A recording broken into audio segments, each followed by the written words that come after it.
মানুষই মানুষের অনুপ্রেরণা।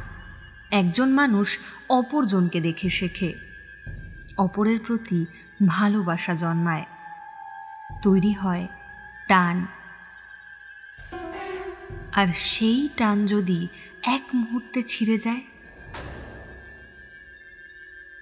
আপনারা শুনছেন নিশিকথন, শুধুমাত্র ভৌতিক স্টুডিওতে, যেখানে ভয়েরা এসে কথা বলে।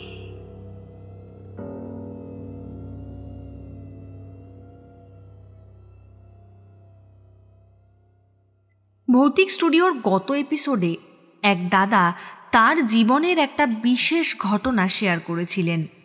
সেইখানে সেই দাদা তার জীবনে ঘটে যাওয়া ভয়ঙ্কর অভিজ্ঞতার পাশাপাশি কিভাবে পরিস্থিতির সঙ্গে মোকাবিলা করে জীবনে ঘুরে দাঁড়িয়েছিল সেটাও সেই দাদা শেয়ার করেছিলেন। শুনে খুব ভালো লাগলো। আর তাই আজ আমিও আমার সঙ্গে ঘটে যাওয়া এই ঘটনার কথা জানাতে চাই। হঠাৎ গত পর্বের কথা কেন উল্লেখ করলাম? কেননা মানুষই তো মানুষের অনুপ্রেরণা। ওনার এবং আমার মধ্যে কোনো যোগাযোগ না থাকলেও মিল এক জায়গায় রয়েছে। আর সেই কারণেই ভাবলাম ঘটনাটা সবাইকে শেয়ার করি। মানুষের জীবনে শখ বা চাহিদা পূরণ করতে গেলে প্রয়োজন অর্থের। আর যেটা আমাদের মতো মধ্যবিত্ত বা নিম্ন মধ্যবিত্ত পরিবারের কাছে খুব জটিল একটা বিষয়। প্রত্যেকটা সিদ্ধান্ত আমাদের বুঝে শুনে নিতে হয়, প্রত্যেকটা হিসেব খুঁটিয়ে খুঁটিয়ে রাখতে হয়। আমাদেরও তার ব্যতিক্রম কিছু নয়। আমাদের পরিবারে আমার বাবাই একমাত্র উপার্জনকারী ব্যক্তি। উচ্চ মাধ্যমিকের পর আমি ভাবলাম যে নিজে কোনো কাজ করে নিজের পড়াশোনার খরচটা চালাবো। বাবার একার পক্ষে সবটা চালানো কষ্টসাধ্য হয়ে উঠবে। আমি এই কথা বাড়িতে জানানোর পরে আমার বাবা মা এতে আপত্তি জানায়। ওনারা বলেন আমার বয়সটা অনেক কম, এখন কাজ করার কোনো প্রয়োজন নেই, আমি যেন নিজের পড়াশোনার প্রতি মন দিই। কিন্তু তা আমি পারলাম না। মন চায়নি এই বয়সে বাবার উপরে এত চাপ দিতে। আর তাই একটা পার্ট টাইম কাজ খুঁজতে থাকি আমি খুব ভালো করেই জানতাম যে আমি বাড়িতে থেকে কখনোই কোনো কাজ করতে পারবো না। অর্থাৎ আমার বাবা মা আমার প্রস্তাবে কোনো দিনই রাজি হবেন না। তাই জন্য সেই কাজ খোঁজার সূত্রেই আমি বেশ কিছুদিন আমার এক বন্ধুর বাড়িতে গিয়ে উঠি। সেখান থেকেই আমি আমার কলেজে যাতায়াত করতাম। সত্যি সেই সময় যদি আমার সেই বন্ধু এবং তার পরিবারের লোকজন আমায় সাহায্য না করত, তাহলে হয়তো আমার সেই টাইমটায় ঘুরে দাঁড়ানো হতো না। আজকাল সত্যিই ভালো মানুষ যে আছে, আমার সেই বন্ধু এবং তার পরিবার তার জলজ্যান্ত উদাহরণ। তো আমি আমার বন্ধুর বাড়িতে থেকে কলেজ করতে থাকি এবং পাশাপাশি একটা কাজও আমি খুঁজতে থাকি। কিছুদিনের মধ্যে একটা কাজও আমি পেয়ে যাই। সব কিছু বেশ ভালোই চলছিল। আমি ভোরবেলায় সবার বাড়িতে বাড়িতে খবরের কাগজ বিলি করতাম, তারপর কলেজে যেতাম। সেখান থেকে কলেজ করে আমি আবার আমার বন্ধুর বাড়িতে ফিরে আসতাম। এমন করে বেশ কয়েকদিন ভালোভাবেই কেটে যায়। একদিন ভোরবেলায় আমি কাগজ দিতে বেরোই। সেই দিনের ওয়েদারটা অন্য দিনের তুলনায় একটু খারাপই ছিল। সকাল থেকে ঝিরিঝিরি বৃষ্টি হচ্ছিল, কিন্তু বেলা বাড়ার সঙ্গে সঙ্গেই বৃষ্টির বেগও বাড়তে থাকে। যদিও কাগজগুলো আমি ভালো করে প্লাস্টিক দিয়ে ঢেকে রেখেছিলাম, কিন্তু তবুও মনে ভয় হচ্ছিল, যদি ভিজে যায় তাহলে তো সব একেবারে নষ্ট হয়ে যাবে। এই ভেবে আমি আশেপাশে একটা নিরাপদ আশ্রয়ের খোঁজ করতে থাকি। যেহেতু আমি আমার বন্ধুর বাড়িতে থাকতাম, তাই সেইভাবে আমি রাস্তাঘাট খুব একটা চিনতাম না। যদিও একেবারে অচেনা ছিল না, কিন্তু নিজের এলাকাতে যেমন একটা জোর কাজ করে সেটা এখানে চলতো না। এখানে জঙ্গলের ভেতর দিয়ে একটা রাস্তা রয়েছে। আমি সেই রাস্তাতেই ঢুকলাম। ভাবলাম কোনো বড় গাছের নিচে আশ্রয় নেব। সেই ভেবে সামনের দিকে আগাতেই দেখলাম একটা পুরনো ভাঙাচোরা বাড়ি। দেখে বেশ বোঝাই যাচ্ছিল যে অনেক দিন ধরে সেখানে কেউই থাকে না।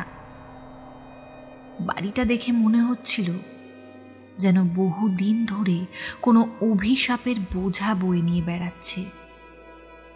আধখাওয়া মরচে ধরা গ্রিলগুলোকে আষ্টে পৃষ্ঠে জড়িয়ে ধরেছিল বিভিন্ন ধরনের লতা গাছ। দেওয়ালের জায়গায় জায়গায় ড্যাম ধরে সেখান থেকে খসে পড়েছে জলটা। চারিদিকে ভরে রয়েছে নোংরা আবর্জনা এবং বড় বড় আগাছা। ঘরের ভেতরে যত দূর চোখ যায় তত দূর পর্যন্ত মাকড়সা বিস্তার করেছে তার জাল। এমন আগাছা ভেঙে সেই বাড়ির নিচে যদি আমাকে আশ্রয় নিতে হয়, তাহলে যে 2-4টে বিষাক্ত সাপ বা পোকার দেখা মিলবে সেই বিষয়ে আমি একেবারেই নিশ্চিত ছিলাম। তবুও আর কোনো উপায় না পেয়ে বাধ্য হয়ে আমি সেই দিকেই ছুটে গেলাম, বৃষ্টির হাত থেকে নিজেকে এবং কাগজগুলোকে বাঁচানোর জন্য। ততক্ষণে বৃষ্টির বেগটা আরও খানিকটা বেড়েছে। মিনিট 5 দাঁড়িয়ে রয়েছি একইভাবে। হঠাৎই আমাকে অবাক করে দিয়ে ভেতর দিক থেকে ভেসে আসলো একটা মেয়েলি কণ্ঠস্বর। কে? খানিকটা অবাক হলাম। এখানেও যে মানুষ থাকতে পারে তা সত্যি আমার জানা ছিল না। ধীরে ধীরে ঘর থেকে বেরিয়ে আসলো একটি সুন্দরী মেয়ে। বয়স ওই 18-19 মতো হবে। বেশ অবাক হলাম তাকে দেখে। এমন একটা নির্জন জায়গায় যে এমন একজন সুন্দরী মেয়ে থাকতে পারে তা আমার ভাবনার বাইরে। মেয়েটা আমার দিকে এগিয়ে এসে আমাকে ভালো করে পা থেকে মাথা পর্যন্ত দেখে। তারপর আমাকে জিজ্ঞাসা করলো, কাকে চাই? আমি তাকে জানালাম আমি বৃষ্টির জন্য এখানে আটকে গেছি। মেয়েটা বারান্দার গ্রিলটা খুলে দিয়ে আমাকে ভেতরে এসে দাঁড়াতে বলল। আমিও আর কোনো পথ না দেখে ভেতরে গিয়ে দাঁড়ালাম। মেয়েটা ভেতরে চলে যায়। স্বাভাবিক, কেননা সে তো আর আমাকে চেনে না যে আমার সঙ্গে দাঁড়িয়ে দাঁড়িয়ে গল্প করবে। আমাকে যে এই বৃষ্টি মাথায় আশ্রয় দিয়েছে এটাই অনেক। কিছুক্ষণ ওখানে দাঁড়িয়ে থাকার পর হঠাৎই মেয়েটা আমাকে অবাক করে দিয়ে 2 কাপ চা এনে হাজির হয়। আমি কিছু বলার আগেই উনি আমার হাতে চায়ের কাপটা ধরিয়ে দিয়ে বললেন, নিজের জন্য বানাচ্ছিলাম, তাই ভাবলাম আপনার জন্যেও নিয়ে আসি। তারপর কথায় কথায় জানতে পারলাম মেয়েটা এখানে এসেছে কদিন মাত্র হলো। বাবা মা সাথে থাকেন না, গ্রামের বাড়িতে রয়েছে। খুব তাড়াতাড়ি ওনারাও আসবেন এখানে। আপাতত থাকার জন্য এই ঘরটাই সে ভাড়া নিয়েছে। তাকে যখন জিজ্ঞাসা করলাম এত জায়গা থাকতে সে এখানে কেন রয়েছে, তখন তার মুখটা একেবারে শুকিয়ে ছোট হয়ে গেল। বুঝলাম আমাকে বলতে হয়তো সমস্যা হচ্ছে বা হয়তো ইতস্তত বোধ করছে। সে কতটাই বা চেনে আমাকে। কিছুক্ষণ দুজনে চুপচাপ থাকার পর মেয়েটা বলে উঠল, আসলে এত কম পয়সায় এর থেকে ভালো জায়গা আর কোথাও পাইনি। বুঝলাম আমার মতো এই মেয়েটারও একই অবস্থা। আমি আর কোনো কথা বললাম না। এর মধ্যে বাইরে বৃষ্টিটাও ধরে এসেছে। তারপর আমি সেখান থেকে চলে আসি। মনে মনে একটা কথাই ভাবছিলাম, পরিস্থিতির চাপে পড়ে মানুষকে কত কি না সহ্য করতে হয়।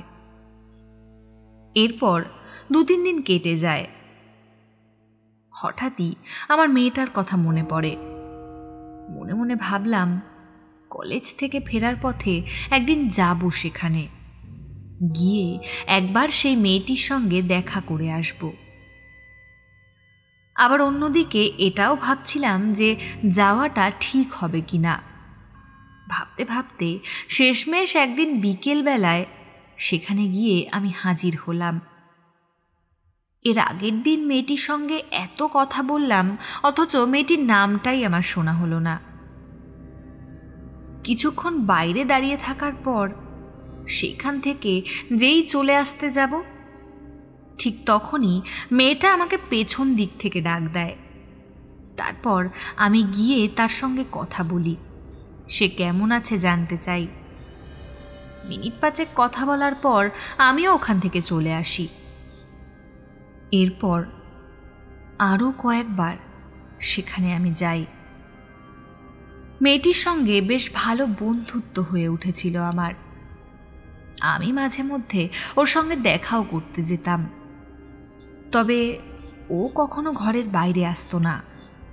আর একা একটা মেয়ের বাড়ির ভেতরে যাওয়া খুব একটা ভালো দেখায় না। তাই আমিও ওর সঙ্গে বাইরে দাঁড়িয়েই কথা বলতাম। ওর সাথে কথা বলতে খুব ভালো লাগতো আমার। আর কেন জানি না একটা টান কাজ করতো ওর প্রতি। একদিন আমি আমার বন্ধুকে মেয়েটার কথা বলি। সে জানতে চাইল আমাদের পরিচয় কেমন করে হয়। তারপর আমি আমার বন্ধুকে প্রথম দিনের সেই ঘটনাটা খুলে বলি। কথাগুলো শোনার পর ওর চোখ মুখ কেমন কুঁচকে গেল। বুঝতে পারলাম না ঠিক এমনটা হওয়ার কারণ কি। তারপর আমার বন্ধু ওর মোবাইল থেকে আমাকে একটা ছবি দেখালো, একটা খবরের স্ক্রিনশট। সেখানে লেখা ছিল, একই পরিবারে 3 জনের আত্মহত্যা, অতিরিক্ত দেনায় ডুবেই তাদের এমন অবস্থা। আর সেখানে 3 জনের ছবিও রয়েছে, যার মধ্যে একজন হলো সেই মেয়েটি যার টানে আমি বারবার ছুটে যাই তার কাছে। নিজেকে আর সামলাতে পারলাম না। শরীরের ভেতরটা কেমন একটা গুলিয়ে উঠল। সাথে সাথে আমি বমি করে ফেললাম। কিছুতেই বিশ্বাস করতে পারছিলাম না যে আমার সঙ্গে কি করে এটা হলো। কয়েক বছর আগে মেয়েটা এবং তার গোটা পরিবার আত্মহত্যা করে। এবার প্রশ্ন হলো, আমি যার সঙ্গে কথা বলতাম তাহলে সে কে? কখনো কল্পনাও করতে পারিনি যে আমার সঙ্গে এমনটা ঘটবে, আমি এতটা ভয় পাব। সেই রাস্তায় দ্বিতীয়বার যাওয়ার সাহসটাই আমার আর কখনো হয়নি। এটা ভেবে হয়নি যে আবার যদি তার মুখোমুখি হতে হয় তখন।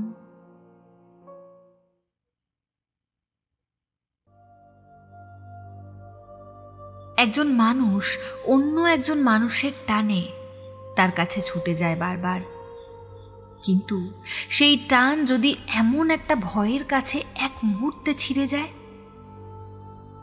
তখন সেই বিষয়টা কিছুটা এমনই হয়। আচ্ছা, আপনারা কখনো এমন ভয় পেয়েছেন? যদি কখনো আপনারা এমন কোনো ভয়ঙ্কর পরিস্থিতির মুখোমুখি হয়ে থাকেন, তাহলে আমাদের জানাতে পারেন bhautikstudiosubmit@gmail.com এই ঠিকানায়। আর আপনারা কিন্তু চাইলে সরাসরি যুক্ত থাকতে পারেন আমাদের ফেসবুক পেজের মাধ্যমে। আমাদের ফেসবুক পেজটি হল www.facebook.com/bhautikstudio07। ঘটনাটি ভালো লাগলে অবশ্যই লাইক, কমেন্ট এবং শেয়ার করবেন। আর হ্যাঁ, সাবস্ক্রাইব করতে কিন্তু একদম ভুলবেন না। দেখা হবে আরও একটি সত্য ভৌতিক পর্ব নিয়ে। ততক্ষণ শুনতে থাকুন নিশিকথন, শুধুমাত্র ভৌতিক স্টুডিওতে।